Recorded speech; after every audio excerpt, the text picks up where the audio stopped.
Hi, this is Lee Furseth from the Headwater Science Center in Bemidji, Minnesota. It's 3:30 on a Wednesday, so thanks for tuning in, because if you're watching this, you must be tuning in on Facebook or YouTube or maybe Twitch TV, where I'll be reading you this book. There's another one right afterwards. I want you to know we're live from the Headwater Science Center right at this moment with even a live audience, so that's a really great thing to have a live audience. And those two audience members said, could we do this one first? Who says women can't be doctors?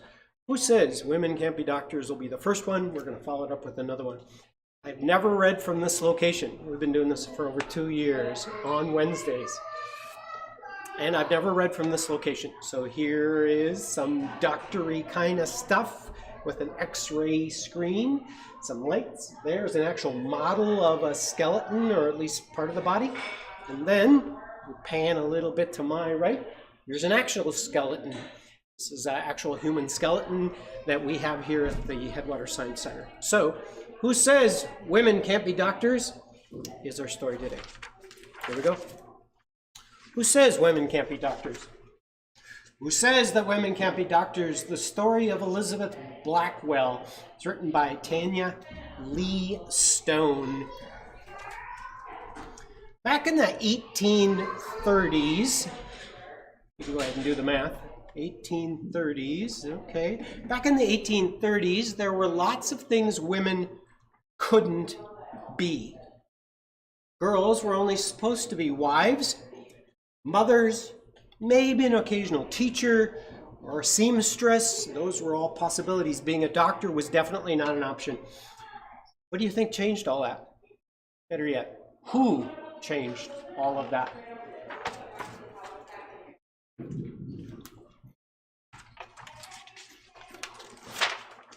Elizabeth Blackwell, that's who. A tiny wisp of a girl who wanted to explore around every corner and who never walked away from any type of challenge. This was a girl who had once carried her brother over her head until he backed down from the fight they were having. This girl, she tried sleeping on a hard floor with no covers just to toughen herself up. This girl, she climbed up on her roof. She stretched way out as far as possible. Don't do this at home. And with a spyglass, she wanted to see what was happening on the other side of town. Elizabeth Blackwell. I think it looks dangerous too. But she hadn't always wanted to be a doctor. Actually, blood made her queasy. One time, her teacher used a bull's eyeball, a male cow, a bull's eyeball, to show students how eyes worked. Elizabeth was repulsed. Nice word, repulsed. Now, there's a word to put in your vocabulary. Repulsed, because you hardly ever hear that word repulsed. Maybe a bull's eyeball would repulse you. And she hadn't always wanted to help the sick. In fact, she had no patience for sickness. Whenever she was sick, she simply went outside for a long walk. Once, when she was little, she hid in the closet until she felt better, and then she came out. She hated anyone fussing over her. Elizabeth Blackwell. So why did she want to become the first doctor? I'm going to read that whole sentence again to make sure it's saying she was the first doctor. So why did she want to become the first woman doctor? Because one person believed in her and told Elizabeth that she was just the kind of smart person that should become a doctor. That person was Mary Donaldson. When Elizabeth was 24, she went to visit her very good friend who was very ill. Mary told Elizabeth that she would have much preferred having a woman examine her. She urged Elizabeth to consider becoming a doctor. There's something to think about. There's something for me to think about. Because when I go to the doctor, almost always the person examining me has been another man. I didn't have to think through the part of, I wonder how that would feel if the examination was about to be done by, in this case, a woman. That's what this friend of Elizabeth Blackwell's said. I would have been much more comfortable if the doctor had been a woman. At first, Elizabeth could not believe her ears. Even if a girl could become a doctor, why would she want to be one? But Mary's idea gnawed at Elizabeth, a female doctor. Elizabeth thought and thought and thought. She'd get up in the morning and be thinking about becoming a doctor.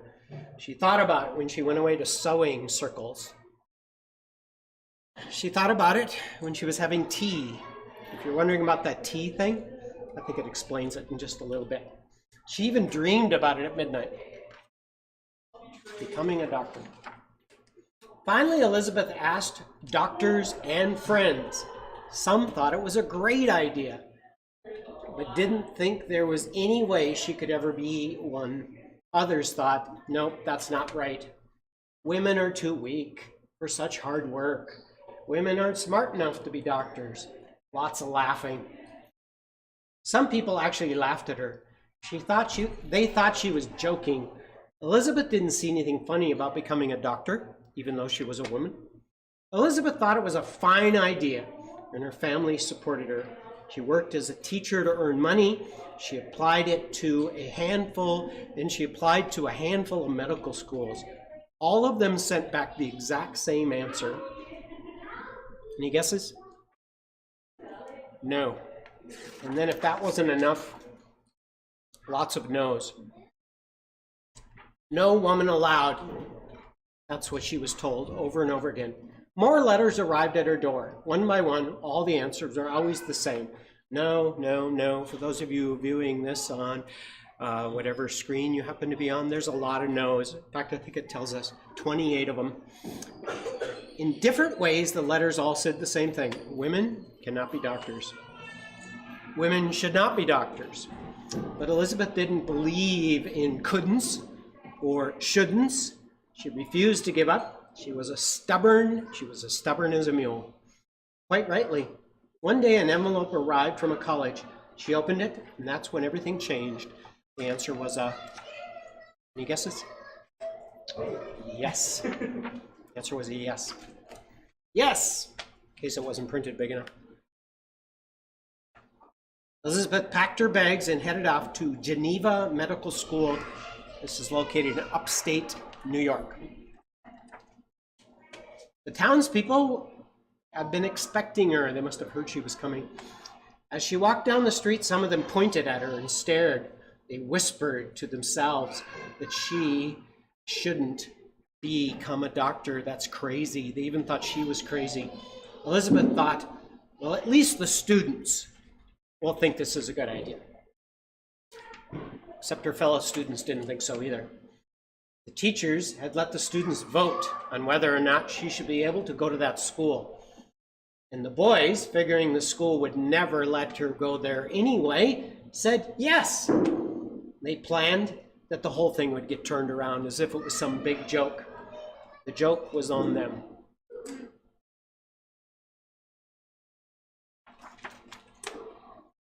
Their raucous laughter turned to silence as the ladylike Elizabeth took her seat in the class. It's a little bit tough to tell that's a class.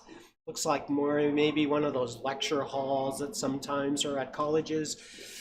They wondered what kind of girl she was, the kind of girl who wouldn't take the bait. Some thought a girl wouldn't be able to keep up. Except for Elizabeth, she did keep up. Sometimes she'd even study right on through to midnight.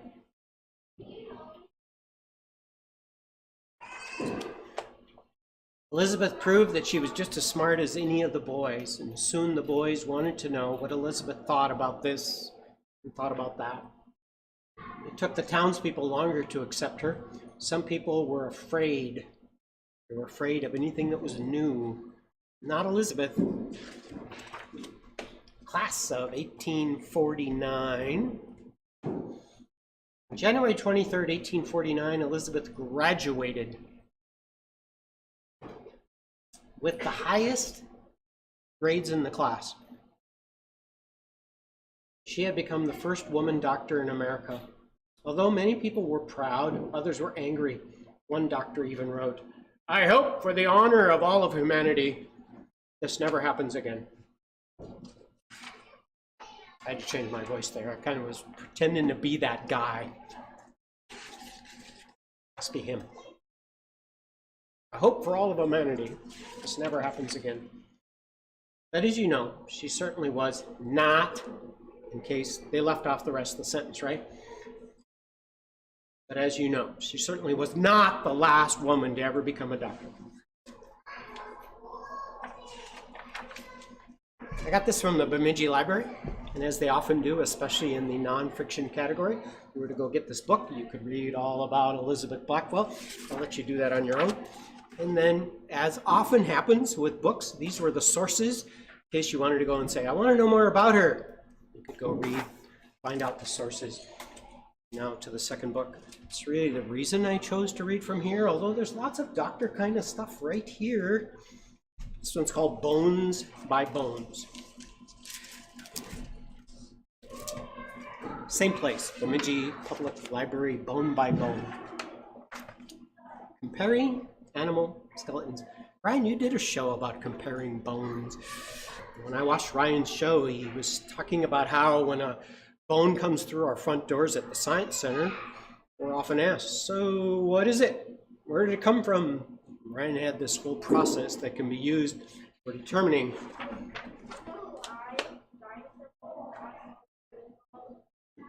Yeah, repeat that for me, Wayne.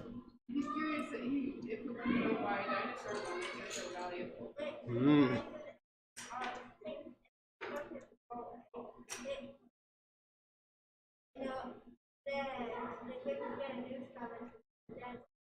Wow. Right.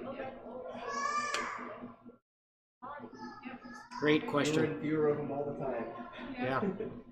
And it's just the kind of question we like coming into the Science Center. Ryan's a great one to ask. He's the guy right behind the camera. He's a great one to ask because we have lots and lots of bones here at the Science Center. Have you ever wondered what we would look like if we didn't have any bones? It wouldn't be pretty.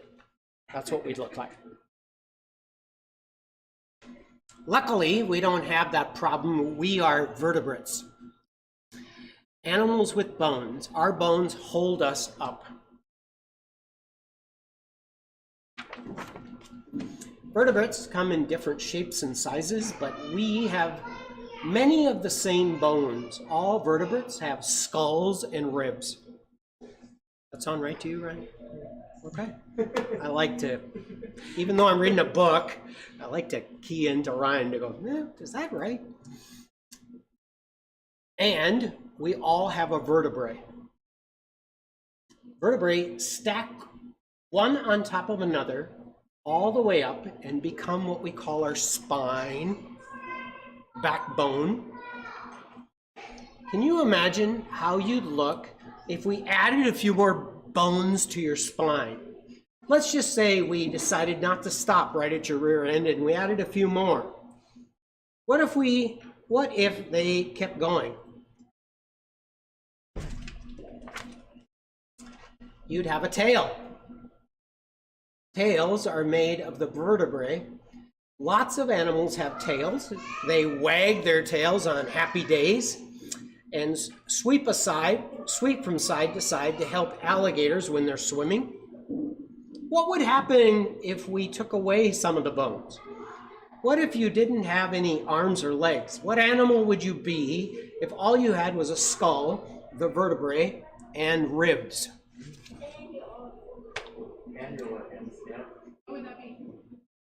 No arms, no legs. How about a snake? Snakes don't have any arms or legs because they don't have any, snakes don't have arm or leg bones because they don't have any arms or legs.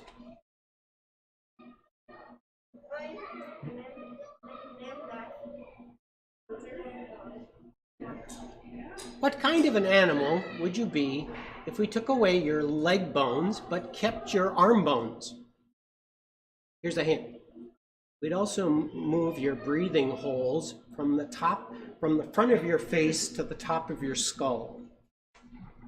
What animal would that be? That's right, you'd be a whale or a dolphin. These animals don't have legs. Their arms, their arm bones, or their finger bones are flippers. The hole would go to the top of their skull. That becomes their blowhole. Blowholes let them breathe air easily as they swim.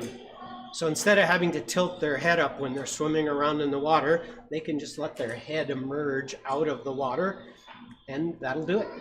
What would happen if your middle fingers and your middle toes were so thick that they supported your whole body?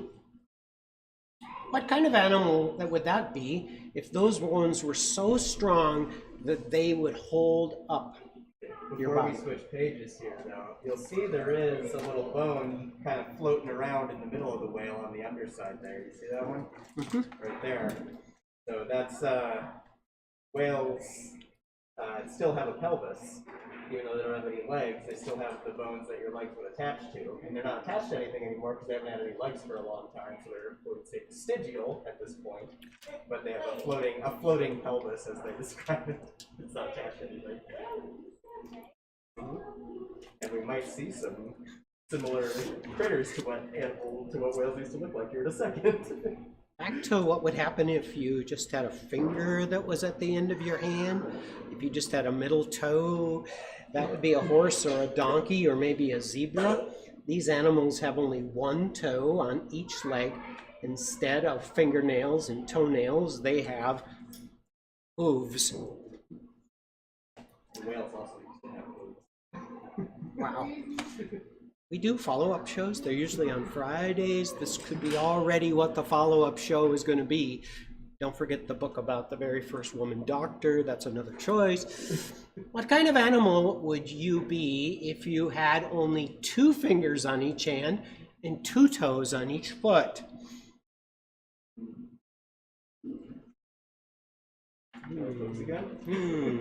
That'd be a goat or a sheep, or a moose, or a deer, or a pig, or a cow. Since these animals walk on 2 toenails, their hooves are called split hooves. Now let's keep all of your bones, but change the size of your bones. What animal would you be if you had a really, really big vertebrae right there for your neck?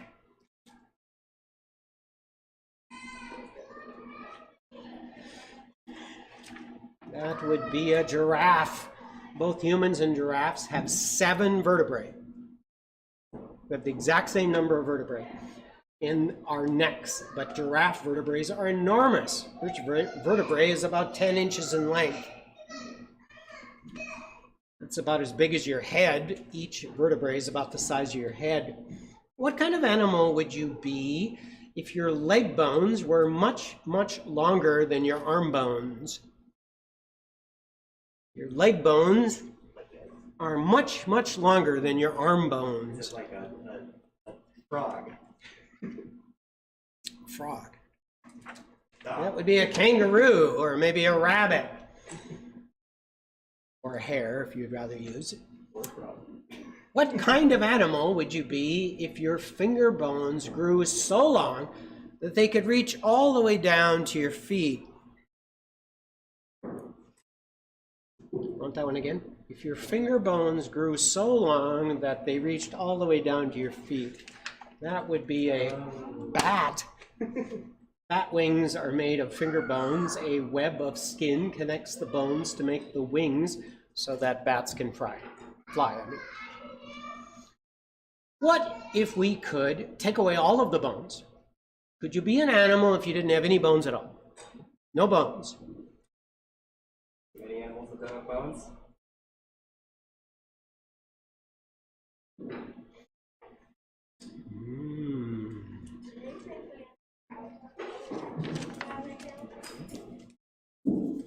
Yes, many animals don't have bones. They're called invertebrates. Clams, beetles, starfish have no bones. They have their hard parts on the outside. Are we right here on the insect one? Wow. Do you want to work here? Wait. How old are you? How old are you? You got to be 13 to volunteer. You quickly move up as you volunteer. And And we have hired some of our volunteers to become permanent employees. Your brother, okay. Worms, slugs, they don't have any bones. Their bodies are small and mushy. Jellyfish don't have any bones either. In fact, their bodies are so fragile, they would collapse if they had to live anywhere else other than in water. Well, let's add the bones back in one more time. What kind of animal would you be if you could turn this page? Extra fingers. Like a person.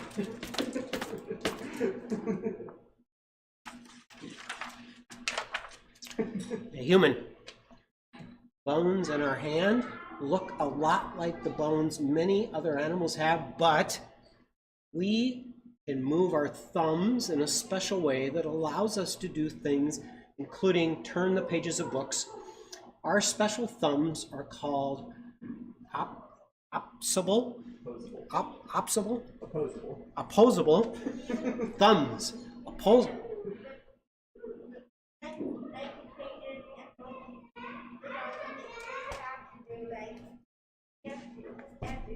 So we can do it with a lot of our fingers probably, but a lot of animals can't do that. Flipping pages is tough work if you're a horse. Apes and some monkeys have opposable thumbs too. Did you get that one? If so, give yourself a thumbs up. Just like the last book, whole page of other facts all about bones. Then we got a glossary of terms, and wouldn't you know it, there is where you should go for further reading. Thanks for being our audience today. We're open 7 days a week at the Science Center. We're open every day of the week, which means Monday through Saturday. That'd be 9:30 to